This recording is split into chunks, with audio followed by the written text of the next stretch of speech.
Hey, this is Brian Stillman at NAB 2019 here in New York City at the Jacob Javits Convention Center. I am with Barbie Leung. She is a cinematographer. She's worked on a whole bunch of features that we're going to talk about. Thank you for being on the show today. Thank you for having me. Welcome to NAB. We are surrounded by gear and all sorts of fun movie-making toys. So first, talk to me a little bit about some of your projects. I know we had a clip from Pew Pew Pew. Tell me a little bit about that. Yeah. Sure, yeah. I've done a lot of short films this year, and one of the ones I'm most excited about is called Pew Pew Pew. It is a sci-fi comedy, which doesn't always happen, and basically the conceit is that it's a bunch of friends who kind of have some personal drama that they play out in a restaurant, and it lapses into these like magical, realistic, where they have like gunfights, laser fights. So it was really great creating some of like the classic sci-fi entities that I've always been interested in, like Star Wars, Star Trek, saber fights. Like, it was amazing and really fun. So from a cinematography point of view, from approaching shots for something like science fiction, how does that change up your technique? What are you looking to accomplish? How do you set out to accomplish that? Yeah, I mean, one of the most interesting things like in the prep with the director is really pulling in the color palettes from those different references. Sure. So we kind of like, we're going to go into a Star Trek section. We're going to like go way back and look at the original series. How does it change when we get to like the current television properties that we have? Like, obviously LED comes into it. So we really leaned into like LEDs, haze it up, all that. And yeah, so it's all about like in the prep of getting those units in. Wow. Now, one of the things I have to ask, because I am a giant tech nerd, what kind of cameras were you using for that? Pew Pew Pew was really great because we had support from Arri, so we had two Alexa Minis. It's actually it's my first like full-blown two-camera shoots. Usually I'm a single camera kind of person, okay. But we really needed that, especially with a little bit of that television aesthetic coming in. So I think we shot with two, like A and B cam shared two Optimos, Angenieux Optimos, because we had to also work really fast, so I would be riding the dolly and then B cam would be handheld, and we had like all these action sequences. It's an ensemble, so we had like 6 main characters and like 100 extras, and they were just running around all over the place. So action sequences, science fiction, how much of that was new to you? Like from a working point of view, not from a fan point of view. Yeah, totally. Like, because I'm such a huge fan, like I really leaned into it. I've done comedy, but this was the first sort of foray into science fiction, even though it's like not realistic. So you can be a little bit sort of nerdy with it and make those references. So that was fun as well. Yeah. So tell me a little bit about your background. How'd you get into cinematography and into the film in general? Yeah. Sure. Well, actually, I have a film theory background. So but just basically being from New York and just getting into sets and working. So I AC, grip on electric, and then now I camera operate and DP primarily.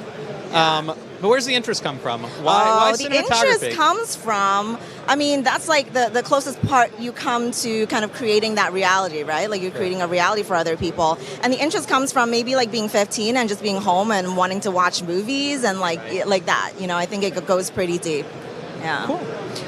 Now, you are involved in the International Collective of Female Cinematographers. Talk to me a little bit about that. What is that? What are they? Yeah. What's the goals? What are you trying to do with that? So the ICFC is a collective of female-identifying cinematographers, and it spans like East Coast, West Coast, internationally. We have members kind of all over the world, but obviously a lot in California. And our objective is really to share resources and really to not feel like you're the only one, because it's very easy. I think actually to a certain extent, a lot of cinematographers, because you're the only person, you're the only cinematographer on set. You work in isolation a lot, and so this kind of brings that sense of community and organization. And some of our higher profile members, we have Ellen Kuras, we have Rachel Morrison, obviously really big moment for her, with the Oscars. And we have a lot of, internationally, we have Catherine Goldschmidt working on Doctor Who. Kieran Tran just did Unbelievable on Netflix, Automika. So it's really great because we kind of span all levels, people who are just coming up now to people who are at the top of their game and working on projects now. And also it allows us to almost in a group sense reach out to post houses, camera houses, Grip and Electric, just to approach them and organize events. For example, we have one in the works right now coming up for the next month or so with Nice Shoes. So we're going to go and meet the colorists, junior colorists, the senior colorists, kind of really matching, up and coming filmmakers, more like myself, finding a partner in post to work with, and then likewise just like making sure that everyone knows who's working right now.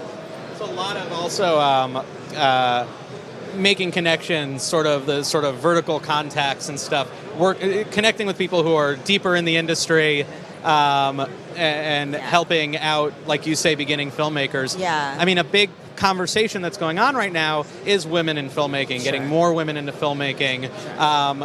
Are you starting to see changes? Are you starting to see significant systemic level changes? Or is it still...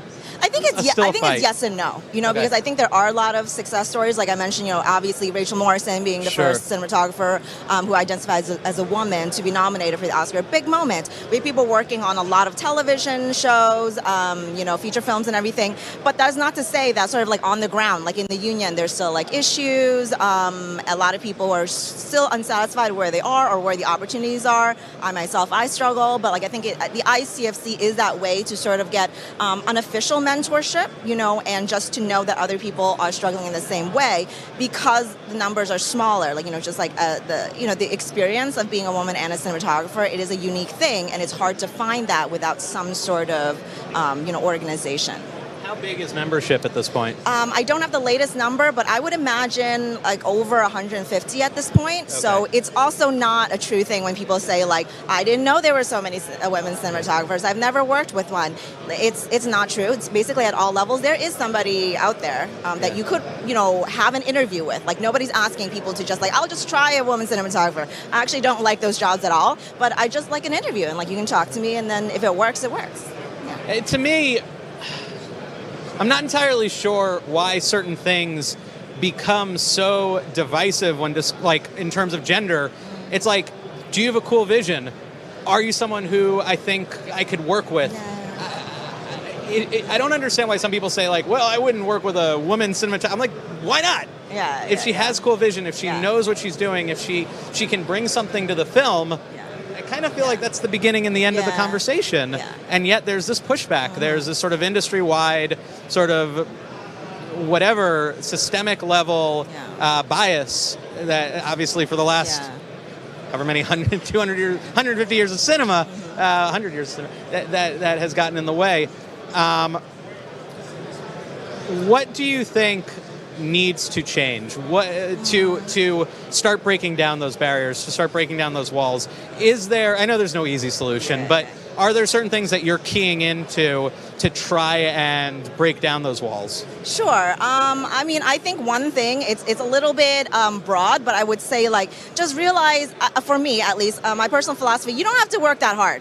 Like, not everything needs to be hard. And I know that's like a circular way of getting back to that, but it just means like, it doesn't have to be like a machismo thing. It doesn't have to be like the hierarchy. It doesn't have to be a scary, like set is not a scary place. Like you can just run a set like in a chill way where it's like 50-50, because the truth is if you have a set that's all women, and I've been on those sets, like kind of a single gendered in our current like societal structure, it gets a little weird sometimes. Like I am a big proponent of 50-50, of parity on sets, like of making an effort to really even that out. Everybody just like works better, and it's like the whole picture of life. It doesn't become like when you go to work, it's like a single gendered space, and then you go home to the rest of your life and it's something different. Like if we like think about like work is part of your life. So if your entire life is sort of 50-50 parity, then there should be no problem.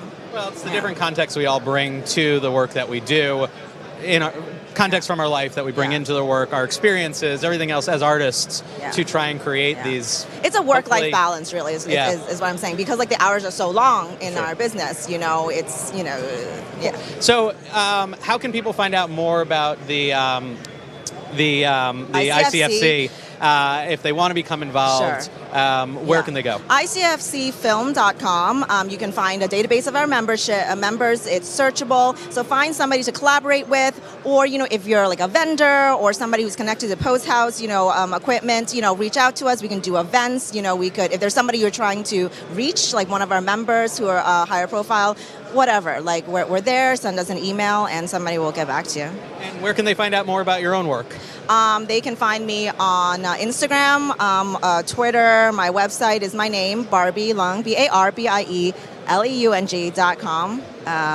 Yeah. And what's the next project they can look for from you? Oh my gosh. PPQ and what There's else is- PPP I'm really excited about, and then Panavision also made possible for us a short film called Writer's Block that's coming out that is Wyatt Olaf, directorial debut. He was in it. And lastly, I'm very excited about a film called Zamboni, which is shot anamorphically and just a very a crushed color palette. And I'm really excited. I'm going to full Ben-Hur, 2:7 anamorphic. It's going to be beautiful.